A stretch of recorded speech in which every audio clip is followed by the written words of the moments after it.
All right, and we should be live. Hi, everyone, and welcome back to another virtual session with DentalShadowers.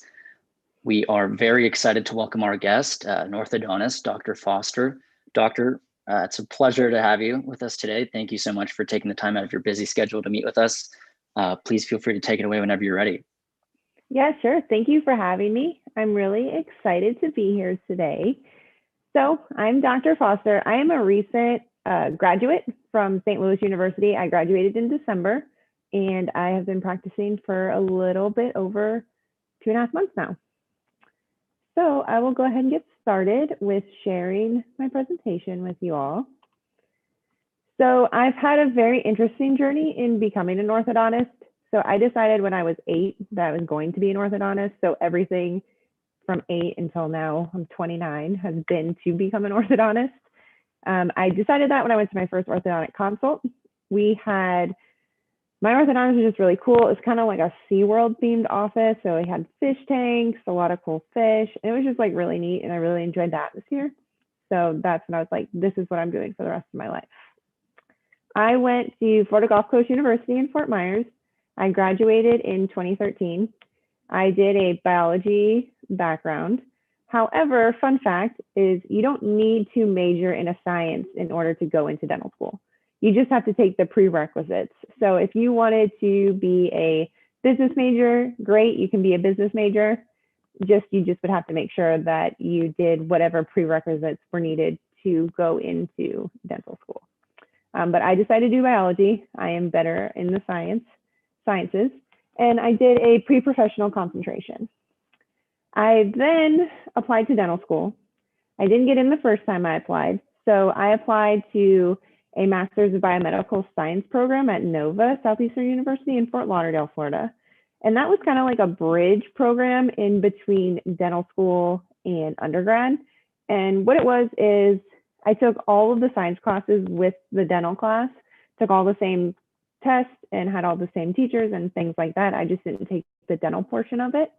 I was able to, if you got a B or higher, your seat was saved in the next dental school class. If you got an A, you didn't have to take that class again in dental school. So of course my goal during that was to get the A so I didn't have to retake it in dental school. Unfortunately, you still have to pay for it when you're in dental school, but it is what it is. So I ended up getting the B's or higher and then got into dental school to be part of the class of 2018. And I was very involved with the admissions process for dental school when I was there. So if you do have any specific questions regarding Nova Southeastern University, I can give you a little bit of background into that sort of thing as well near the end of the session. Afterwards, I went to St. Louis University in Missouri, and that's where I did my ortho residency. So St. Louis University is considered the home of orthodontics. That is where Edward Engel, who is the father of orthodontics, kind of created that school. So it was really neat to be able to match there and done my residency there. We are a bigger program. There is 14 per class, and it's a 2.5-year program. You get a master's, so that means you have to do a thesis, you have to do a research project, which is kind of tedious, but it's doable. And then you also get your certificate in orthodontics and dental facial orthopedics. I then started working in January. I work at Gladwell Orthodontics in the Raleigh-Durham area of North Carolina. I'm really enjoying my time there. It's a very big group practice. So there are 5 orthodontists total who work there. We kind of rotate with each other, work in different offices. We get to bounce ideas off of each other, and it's a really fun environment as well. And then hopefully, pending results, I took my last set of boards in February, and hopefully I can soon call myself a board certified orthodontist. So for those of you who might not know what orthodontics is, according to the AAO, it is an area of dentistry that prevents, diagnoses, and treats dental facial irregularities. So that means we not only straighten teeth, we correct bites, we work with growth in order to help correct bites and help correct facial deformities. We are specialists, so we do an additional 2 to 3 years after dental school, and we learn how to safely move teeth into proper alignment and guide that facial development to make sure we can have a healthy growth of the jaws. And lastly, we do treat patients of all ages. My oldest patient that I had in residency was 75. My youngest patient was 7. And it is recommended that we start seeing kids at the age of 7 so we can start to treat any interceptive things that we might see, such as crossbites and things like that, which I'll go over a little bit later. So there are some important terms that you might want to be familiar with in orthodontics. So I might use the word occlusion. That's just your bite and how your upper and lower teeth kind of meet together. A malocclusion are teeth that don't fit together properly. Overjet is the horizontal difference. So you can have protruding front teeth, and overbite is kind of when people refer to having a deep bite. And you can either have a deep bite or an open bite. If I talk about the anterior, that's usually the front of the mouth. If I talk about posterior, that's most likely the back of the mouth. Buccal and labial. So buccal is the surface of the tooth that's on the cheek side, and labial is the side that is on the lips. And then lingual is the tongue side of the teeth. If I talk about distalizing or tipping back, that means to bring the teeth towards the back of the mouth. And if I talk about mesialize or protract, that means to bring those teeth forward towards the front of the mouth.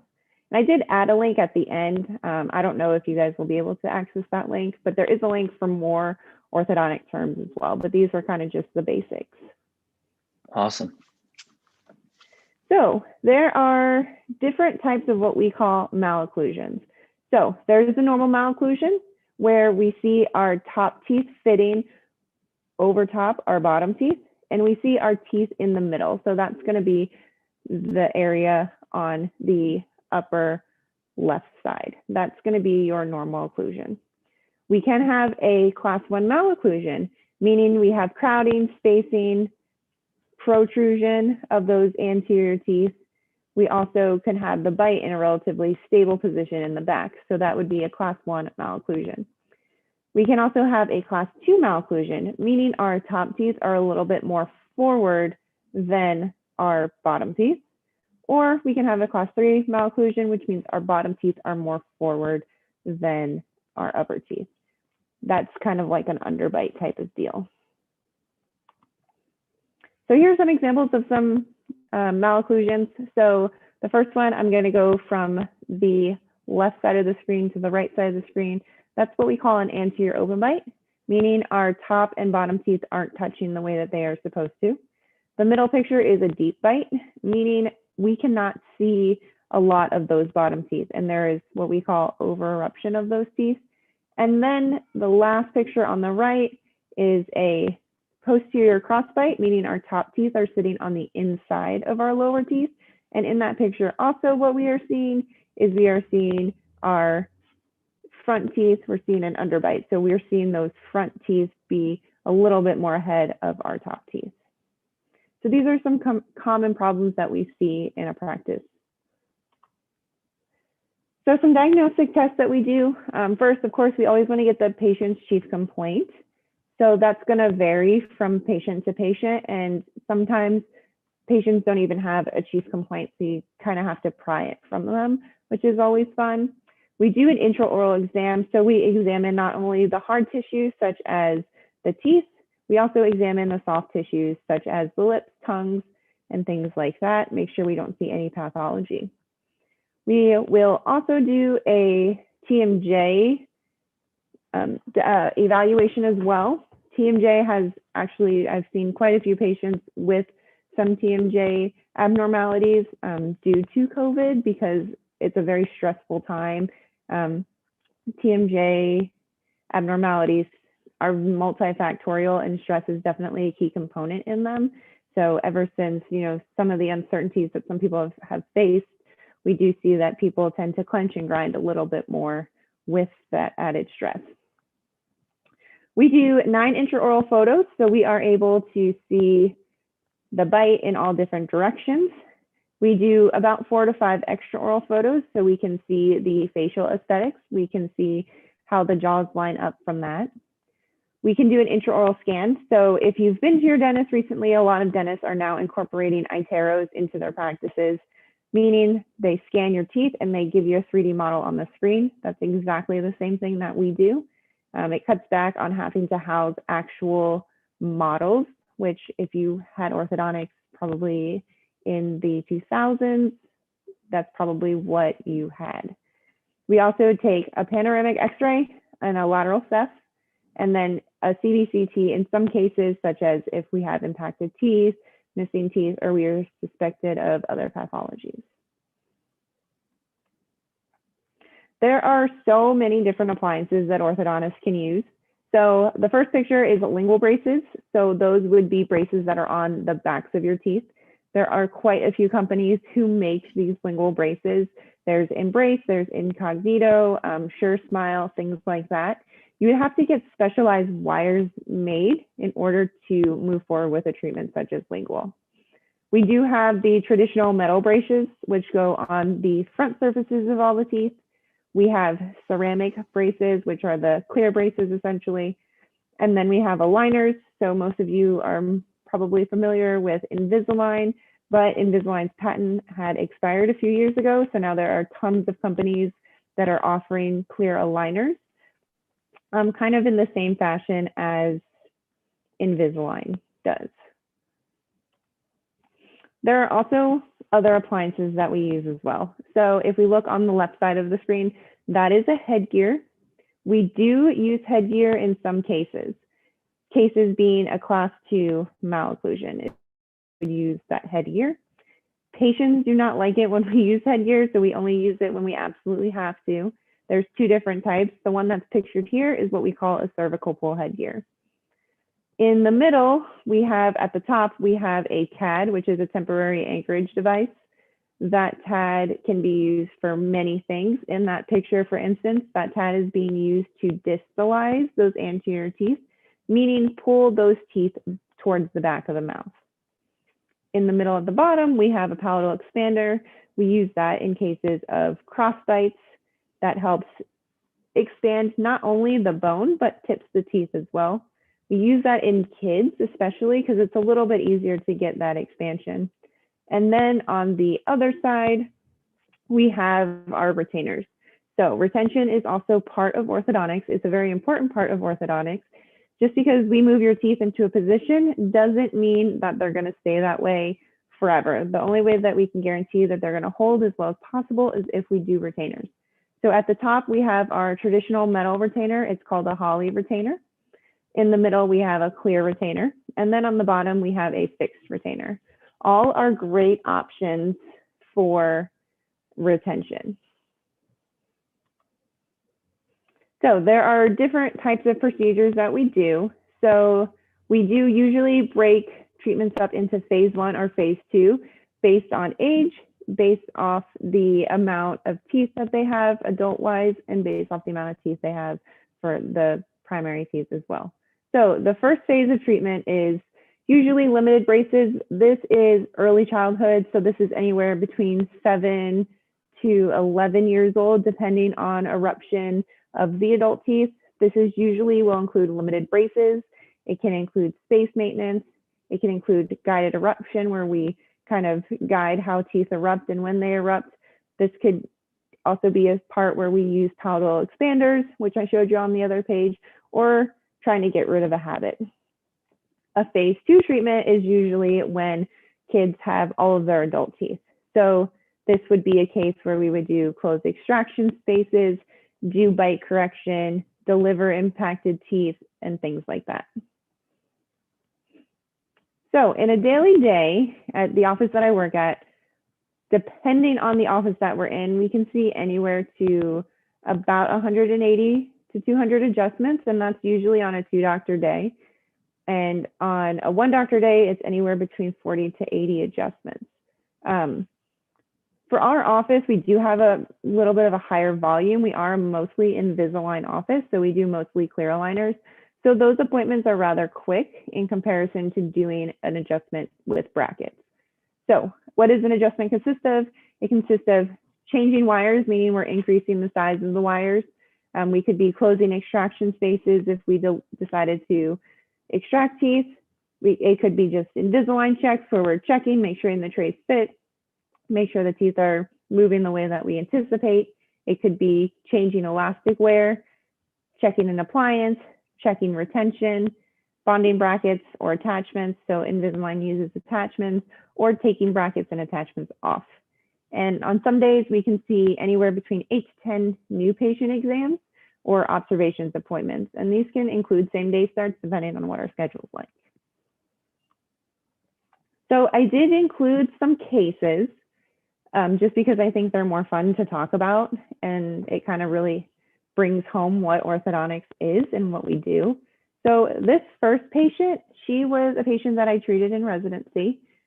She is a phase 1 patient. So she is just an interceptive limited treatment. So for her, we used a thumb appliance and we used limited braces. So this is where she started. As you can see, we have a gap between her front teeth. We do have a crossbite as well. So we did incorporate a expander. So this is an expander that we use for her. So it's not the best picture, but on the expander near the front, it has these zigzag wires on the front to help tame her tongue, to keep her tongue away. It also has an acrylic fan. This is called a Haas expander. They're not my favorite, but we did use it in residency, so it was great to get that experience. So this is after we've done some expansion. You can see that her diastema, or her front gap, is getting a little bit bigger in this picture.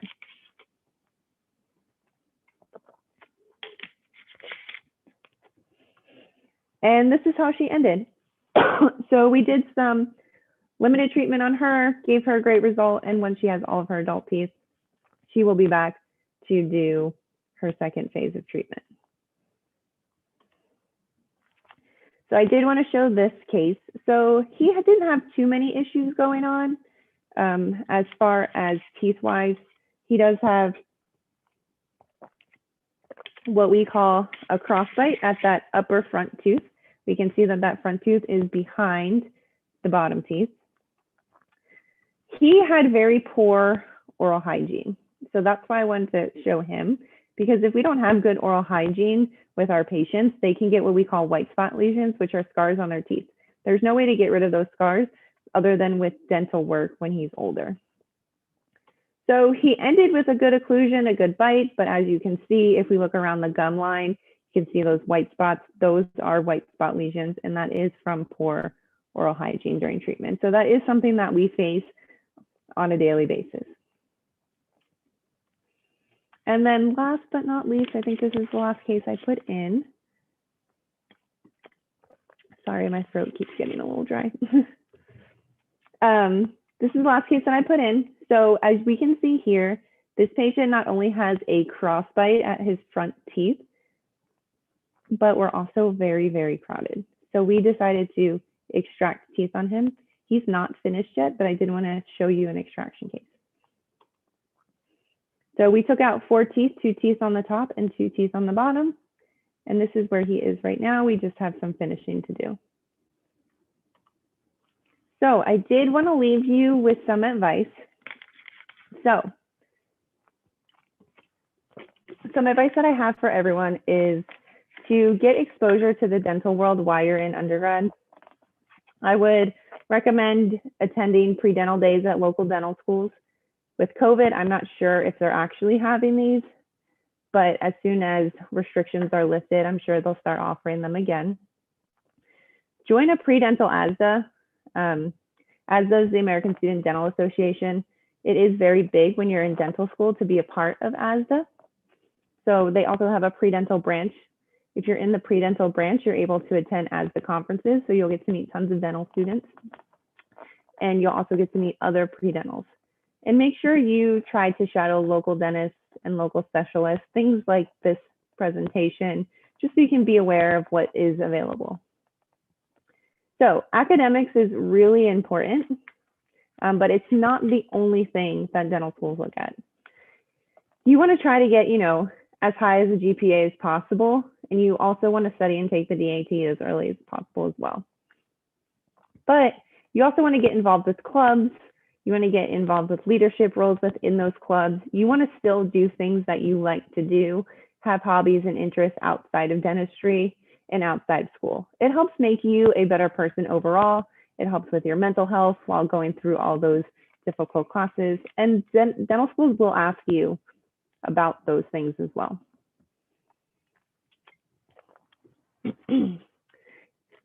Make sure that you get your dental school applications in early. Always ask for your letters of recommendation a few months in advance, and keep reminding them that you need them, because they will forget, unfortunately. They are busy as well with things, so just keep reminding them. I think for me, I think the dental school applications opened middle of June, and I think that that's still the same. Also, make sure you know that dental school is a lot of money. You most likely will need to take out student loans to afford tuition, living expenses, and things like that. So make sure that you are aware of the price of your dental school that you want to go to. For instance, I will tell you what my student loan debt is, but I don't want it to scare you. So I have about $636,000 worth of student loans. That's just dental school, and that's just ortho residency. However, the school that I went to, Nova, is pretty expensive, but it was the only school that I had gotten into, so I didn't really have a choice.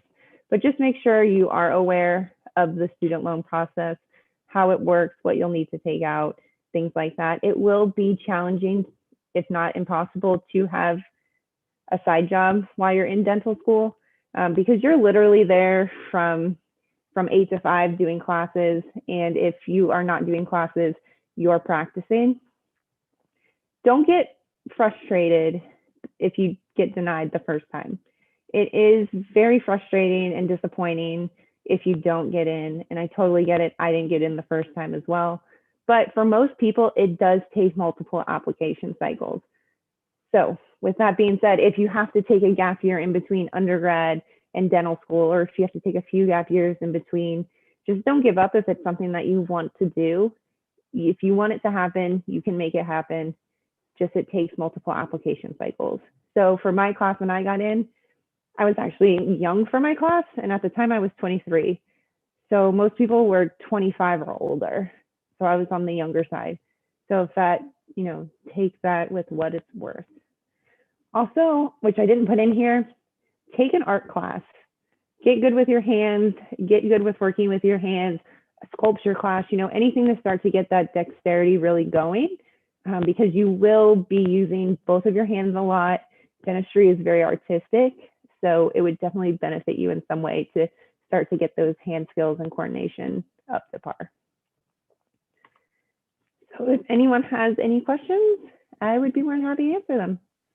Yeah, awesome. Thank you so much for putting together such a wonderful presentation. And thank you so much again for taking the time to join us and to share some of your professional insight with us. I'll actually start off with a personal question.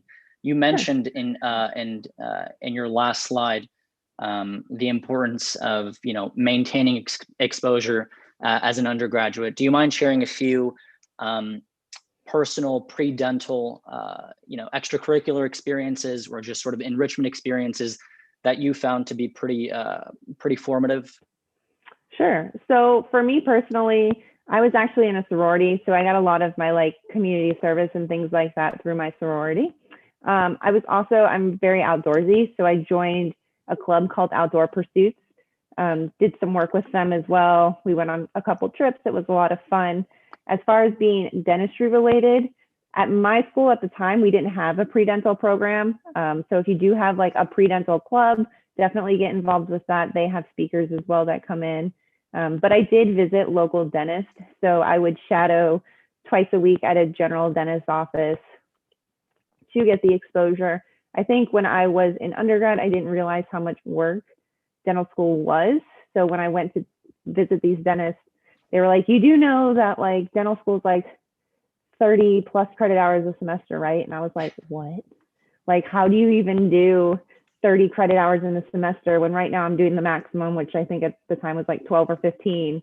Yeah. It's a lot. So that's kind of what, and I think that really helped out my application as well, because I did have that exposure to the dentist, and I did have them write me a few letters of recommendation. So I not only had the dentist letter of recommendation, but also a few professors as well. Great. Yeah, you mentioned a very interesting point, in that I guess the shift from undergrad to dental school can be overwhelming at times. How was your transition from college to dental school, and then to residency even? Sure.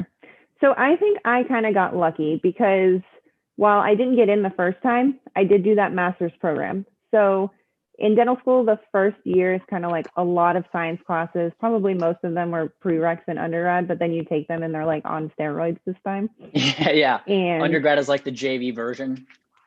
yeah, and you take them again. So luckily for me, I was able to take them in that master's program, and I only had to retake one class in dental school. So I did get a little bit lucky in that sense, to where in dental school, then I only had to focus on the dental side of it. Right. So I think my transition probably was a little bit easier in comparison to most. But that master's program that I did, I spoke questions wrong, but okay. The master's program that I did, I was there from 8 to 5, and then we would study from 5 till like 10 in the library.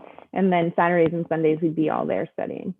So it is definitely a lot. It's a time commitment to be able to get the grades that you want.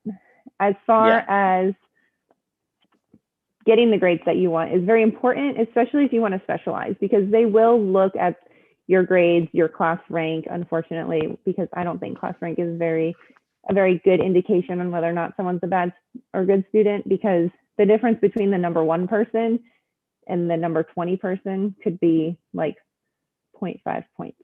So, I mean, it doesn't really tell you anything, but unfortunately that is something that they look at. So you do want to be competitive in dental school as well. Yeah, as far as absolutely. going from dental school to residency, that was a pretty easy transition, just because in residency, you're not like, grades don't matter anymore. Like, you're there to learn your specialty. So you want to learn, like, you want to do good, to be the best professional that you can at that point. And grades really don't matter. Like, you're taking the classes to learn the specialty, and you're doing a lot more clinic work. So I think the most challenging part from going from dental school, where there is like a set protocol most of the time for how procedures are done, with ortho, there could be 5 ways to get to the same destination, and all 5 ways could work, and none of them are wrong. It just is kind of what works best for you. And I'm a very systematic person that's like, okay, I need a step 1, step 2, step 3. But they're like, well, you know, this could be your step 1, but this could also be your step 1. Or like, you could treat it this way, or you could treat it that way, but it will all be the same. And I'm like, oh God. That was probably the biggest challenge for me, is that there's more than one way to get to that end point. Yeah. So you sort of learn to reason through your treatment planning, I guess. Yeah. And just because I say one thing, you know, the orthodontist sitting next to me might say another thing, but we're going to get to the same treatment outcome. It doesn't mean that my way is wrong or his way is right, or vice versa. It's just a different way. Interesting. Yeah. Thank you for sharing. We can all hand it off. I'll go ahead and hand it off to our chat moderator, Kathleen. I think we have a few questions in the chat that we can go ahead and answer. Sure. You'd like to take it away? Yes. Okay. All right. So our first question is, why did you choose orthodontics as a specialty? So when I was young, about 8, I sucked my thumb until I was 8 years old. I guess it was a comfort thing for me at the time. So the dentist was like, oh, it's time to see an orthodontist. Like, she's 8 years old. And I was actually really, really scared to go to the orthodontist, because obviously I'd never been there before. And my teeth were, I should have included it in this presentation. My teeth were very bad at the time. And he was like, listen, if you don't stop sucking your thumb, like, you're going to get this appliance. And he showed me this scary looking thing. And I was like, oh God, I don't want that in my mouth. So I stopped sucking my thumb that night. And then I didn't have to go back until I lost more of my baby teeth, and more of my adult teeth came in. And then I was a very quiet kid growing up. And that wasn't me. And like, I could tell then that wasn't me. Like, I'm a very extroverted type of person. And just because I didn't like my smile, I was quiet, I didn't show my teeth, I didn't smile, like I didn't do any of those things. And then I got braces and it was like a complete different person. So it instantly like boosted my confidence, knowing that what was happening was making my smile better, was allowing me to be more the person that I was supposed to be. And then I got my finished result and I was really happy. And I was like, I just want to make other people this happy, this confident, like this willing to smile. Like I just want to be able to change their lives like that. So that's why I decided to do orthodontics. That's awesome. Yeah, it's crazy how impactful some of these experiences can be. Mm-hmm. Yeah, for sure. For me, it was a similar experience. It was going to my orthodontics and seeing like how confident he made me. I definitely wanted to feel that way too. Mm-hmm. I'm on the That's awesome. orthodontics route too. Cool. Our second question is, did you have any hobbies that helped with your manual dexterity prior to dental school? So no, I didn't. And I will tell you that I don't know, no one in my family is a dentist or an orthodontist or anything like that. So I kind of just did this pretty much blindsided, like did the best that I could with the information that I had. So that's why I really enjoy doing these talks, to make sure that you all do have all the information you need to make decisions. But I did not do anything like that. And I was not like, I am not artistic, like nothing of that sort. So when we were in sim lab, which is where you practice, it was very frustrating for me because some things came so naturally to some of the other students, and I would be like very upset, very frustrated, very discouraged that like I wasn't able to be that good. And then I was like, oh my gosh, did I pick the right field? Did I do the right thing? So I would just have to spend more time in the sim lab. I can remember like crying. We had to do what we call a blocking carve, where they give you like a block of wax and they're like, here, make this tooth. And you have to like carve a tooth into this block of wax. And I was like, where do I even begin with this? So that I remember like sitting in my station, just like crying, like, what am I doing? So I did not, but it just took me a lot of extra time in sim lab on the weekends at night to be able to get my dexterity to a point where I felt confident to be doing these types of things.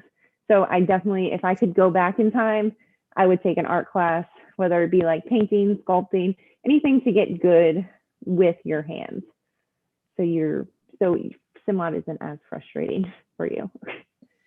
Yeah, some things that in my school, in my dental clubs, we do soap carvings, which is kind of similar to like the wax thing you said, where we have to make a tooth out of soap.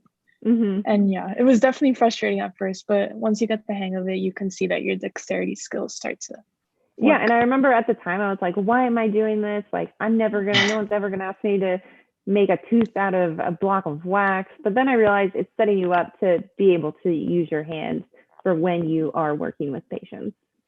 Because that's going to be everything that you do in SimLab is prepping you to be able to work on patients. And I think that's what makes our like field so much different, is like from medical school, for instance, they don't, work on patients necessarily while they're in medical school. They have to go to a residency to have that patient interaction.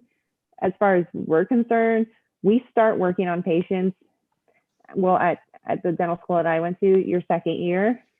And then you kind of like build up what you're able to do on these patients all the way up through fourth year. So we get that one-on-one patient interaction almost right away, which is what makes us so different. I just want to add, Dr. Foster, you also, you bring up an interesting point too, in that it's important to understand and sort of accept that oftentimes these things sort of take time, and that, you can sort of acclimate to these challenges by just, giving yourself that time, especially, in your case with, sort of getting used to the manual dexterity. Mm-hmm. Mm-hmm. And it's also, I think a lot of dental school teaches you to be patient with yourself. Like I've always been that person that is a quick learner, like can catch on to things really quickly. And some of the things in dental school just weren't like that for me. So it really taught me to be more patient with myself, not to be so hard on yourself too. Like you are there to learn. Like the first time you do something, it's not going to be the best, like especially, right. And then in ortho too, like when you're finishing cases in residency, like this is the first time you're ever finishing a case. Like it's, you know, you try it for it to be perfect, but those aren't ever going to be the best cases that you ever finish. The best cases that you ever finish will be later on in your career. So you're always learning, you're always improving within the dental specialty. And I think that is really important to understand. Yeah. For sure. Our next question is, how early would you advise to take the DAT and submit the application? So I think the application, well, for my application cycle, I don't know if it's changed since then, but when I applied, the application opened like middle of June. So the day that it opened, I like took that whole day, filled out the entire application, made sure I had all my letters of rec ready to go at that point, because you send an email to them. So I was like, hey, be on the lookout for the email to upload your letter of recommendation. And I would say to take your DAT before that application opens, just so then schools aren't waiting for your application to be complete. And you can take it while you're applying and have sent your applications, but then your application's just on hold. And I don't know, I'm just a little bit paranoid, and I feel like the school would be like, well, this application's on hold, and then they just forget about it. But that's just me being paranoid. I don't have like any reason to actually believe that that's what happens. But I think if you can submit your application and have it be as complete as possible, as early as possible, I just would feel better and think it would give me a better chance of getting an interview. Very true. What is one unique aspect a pre-dental applicant can have on their application beside good academic statistics that could propel them to be a very competitive applicant? I think if you have like a unique characteristic or like a unique quality or a unique hobby, they really like those kinds of things. At least I can say from like personal experience from working with admissions at Nova, like we've had a few engineering students apply, and they like really ate that up. They were like, oh my gosh, that's so cool. Like, why did you do engineering? Like, why didn't you do biology like 90% of the other people who apply? So they do like unique things. So if you play the guitar, like that's really cool. Like mention that on your application, mention that in your interview.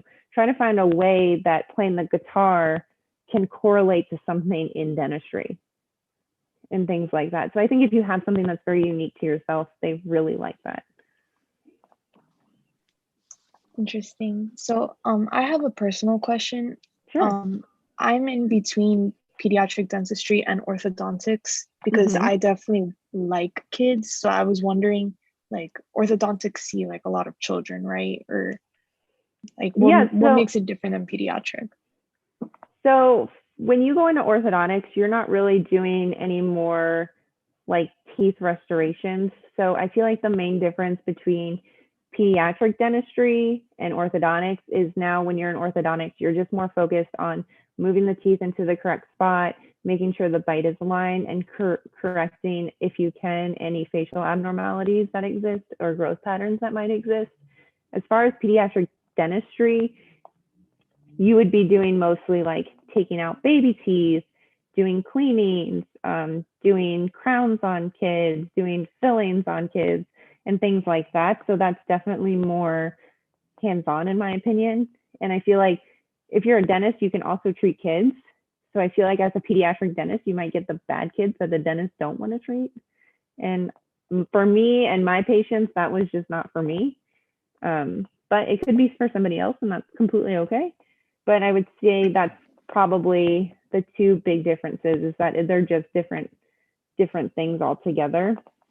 We do see a lot of kids, but most of the kids are probably like teenagers at that point. You do have a handful of those early phase 1 cases, but I would say mostly are teenagers or like preteens that you'll be treating in orthodontics. But for instance, our practice is very adult heavy, so we see a ton of adult patients. So it just kind of varies practice to practice and kind of on your personal preference as well. That's interesting. Okay.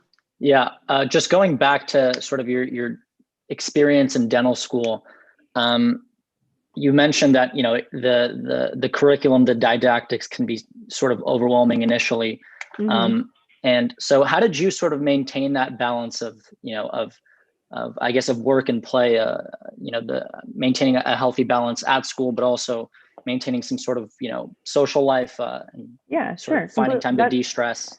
That's very important. And I think that that's very important in dental school, to keep up whatever makes you happy besides school.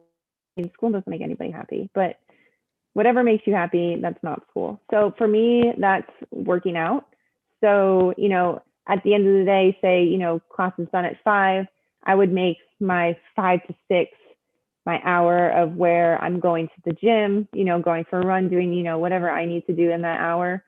And then after 6 is when I go back, either go back and practice, go back and study, things like that. As far as social goes, there are clubs in dental school still. So there are dental fraternities, there are clubs, there's like a whole bunch of other things. And they try to make sure to keep you social as well. So they'll plan something for like a Friday night, because at our school, the library closed early on Fridays. So, you have that Friday night to go hang out with your friends, be social with the other students and things like that. So it is a little bit challenging to find that balance. You just have to, I have a planner a physical planner where I still write things down, so I can make sure to make time for the things that I want to make time for. Yeah, that's definitely very important.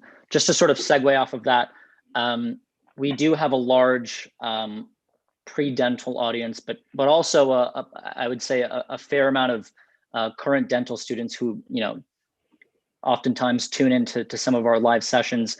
For those dental students who are interested in pursuing orthodontics as a specialty, do you have any advice? Is it just a matter of maintaining that exposure to the specialty in dental school, or would you have any sort of insight from your experience as a recent grad? Sure. So what I did personally in dental school, so we had a residency program at our school.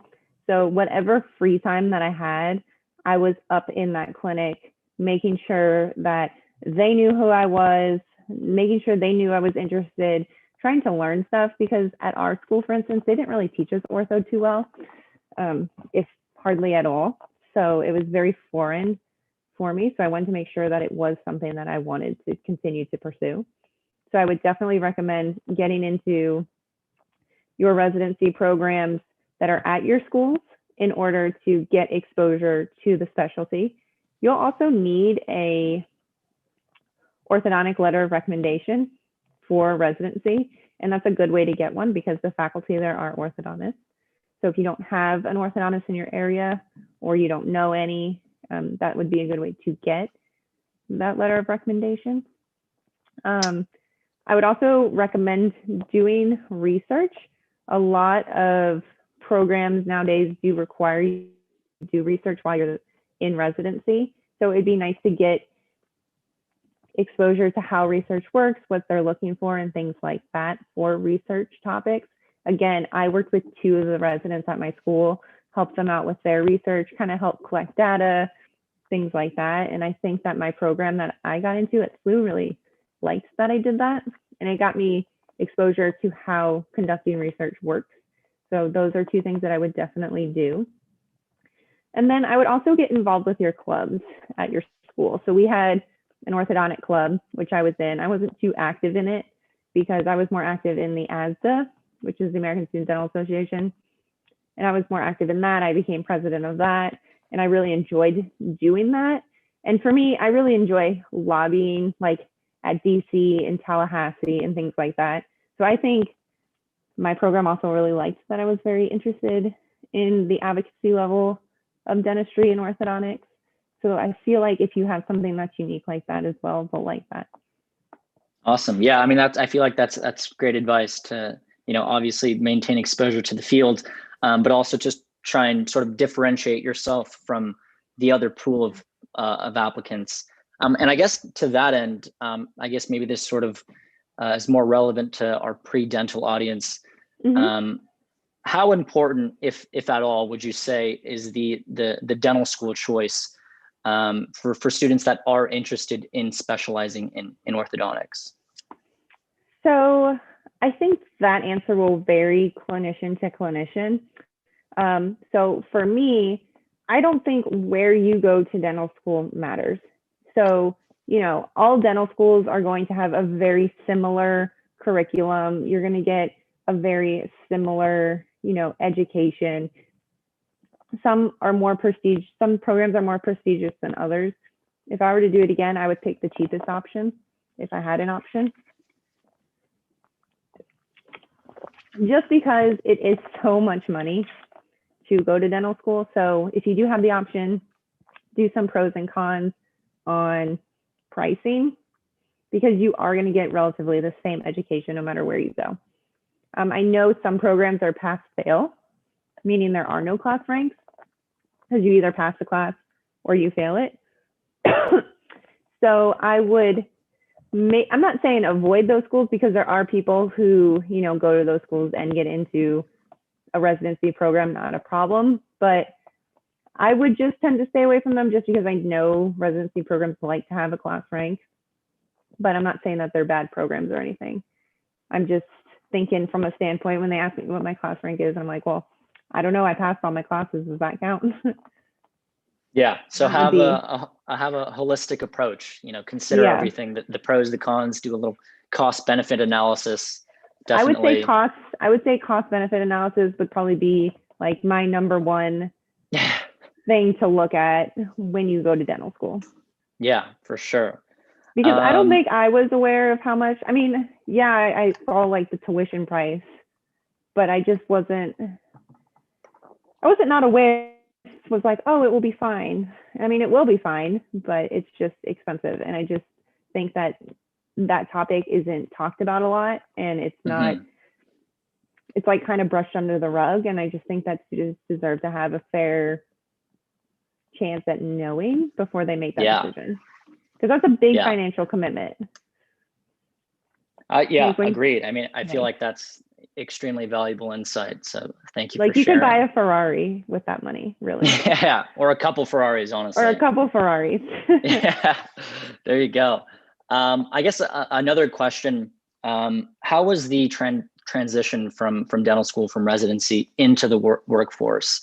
Did it take some time to sort of acclimate to, you know, the business and managerial aspects of dentistry?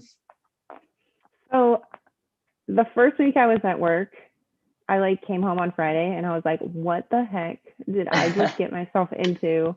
I was just like so overwhelmed, especially because we're a very Invisalign heavy practice. I did 3 clear aligner cases in residency, but they were like very straightforward cases. They weren't anything like super difficult. So to go into a practice where it's mostly Invisalign, it was a very, very big transition. And it is a very busy practice. So at first we see, you know, maybe 6 to 12 patients a day in residency, 12 probably before COVID. It never got back to that after COVID. But here we were seeing like 100, and I was like, how am I going to do everything? So the first couple weeks were very overwhelming. Then I got out on my own for like a single doctor day. And that first single doctor day, I was like, oh boy, here we go. But it wasn't too bad, because we have really great assistants. And when you have your assistants that are awesome, they really help you out a lot. And I'm very thankful for them as well, because they know the flow of the office. And it's hard to go into an office that already has a flow, because you don't know that flow, and you kind of just don't fit into it yet. And then eventually, I think I'm still finding my flow, but now I'm feeling a lot more comfortable in the day-to-day as working. But that first like month, I would say, like, oh my gosh, this is so many patients. I don't know what I'm going to do. But you get into the flow, you know, you do the best that you can. And then it gets easier each day. It gets easier. It gets more manageable. It does get better. So there is a jump. It's also very scary, because there's no one there looking over your shoulder to say like, yeah, that treatment plan's right. Like, this is the treatment plan we're going to do. You know, you make the treatment plan and then you just own it. Like, that's the treatment plan, you know? You don't have anyone saying like, go into this wire next, or put a bend in the wire here. You just have to make those decisions on your own. And that's intimidating as well.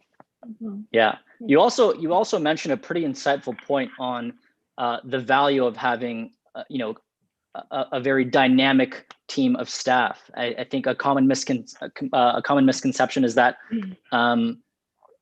dentistry is very independent, but it's more interdisciplinary than we're often led to believe. So I think the value of having a wonderful a team is very important as well. So. Yeah, and even like your front desk staff, like they make sure, to the best of their ability that you are running on time, the whole day. And that's also very important because patients don't want to be waiting, 30 minutes or, they actually don't even want to be waiting 10 minutes past, their appointment time. So having a good staff is very, very important. Awesome. Sure. Kathleen, if you have any other questions, feel free to fire off. Yes, we do have a question in the chat that says, what would you say would help us during the interview?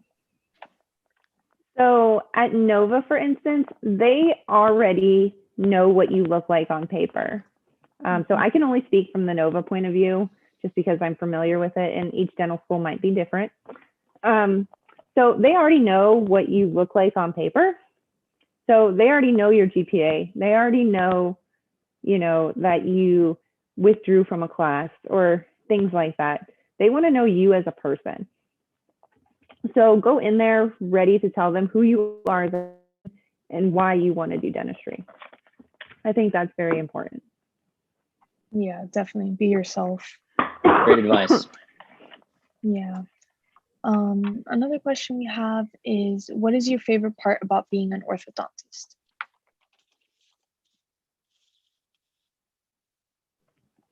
So, sorry, I'm like losing my voice. No worries. My favorite part of being an orthodontist is being able to form relationships with my patients. So we see them for, every 4 to 8 weeks, depending, for 2 years. So you really get to see the patient grow as a person, as, a teenager and things like that. And I think that that's really cool. I think that makes us very unique in that we see our patients way more frequently than maybe some other specialties. So we really get to know them as a person. And I value relationships. So I think that's why I like ortho so much. Yeah, that's nice. It's definitely Awesome. unique. Not many other specialties get to establish like such a long-term relationship with their patients. And when you see them in retention, so it goes on for, a little bit longer than the 2 years or however long treatment is. Mm-hmm. Yeah, definitely. Would you say, oh, sorry. You sorry, I didn't mean to interrupt. No, feel free to take it away. Okay, there's one more question. Perfect.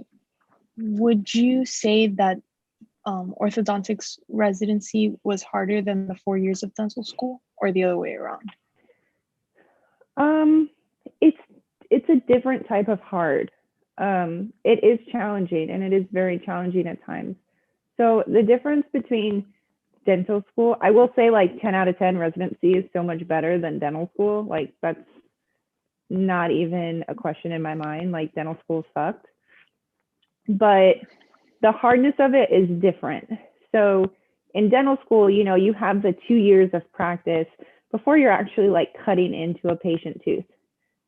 In residency, you start working on patients like the first month you're there, and you really are like, well, I don't even know like what I'm doing or like why I'm doing these things. And then you get the click, but sometimes that click is, not until a few months later.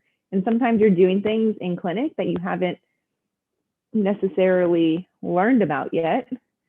And it's just like very hard in that sense. It's that you don't have that 2 years to build up your confidence. You're just kind of thrown right into it.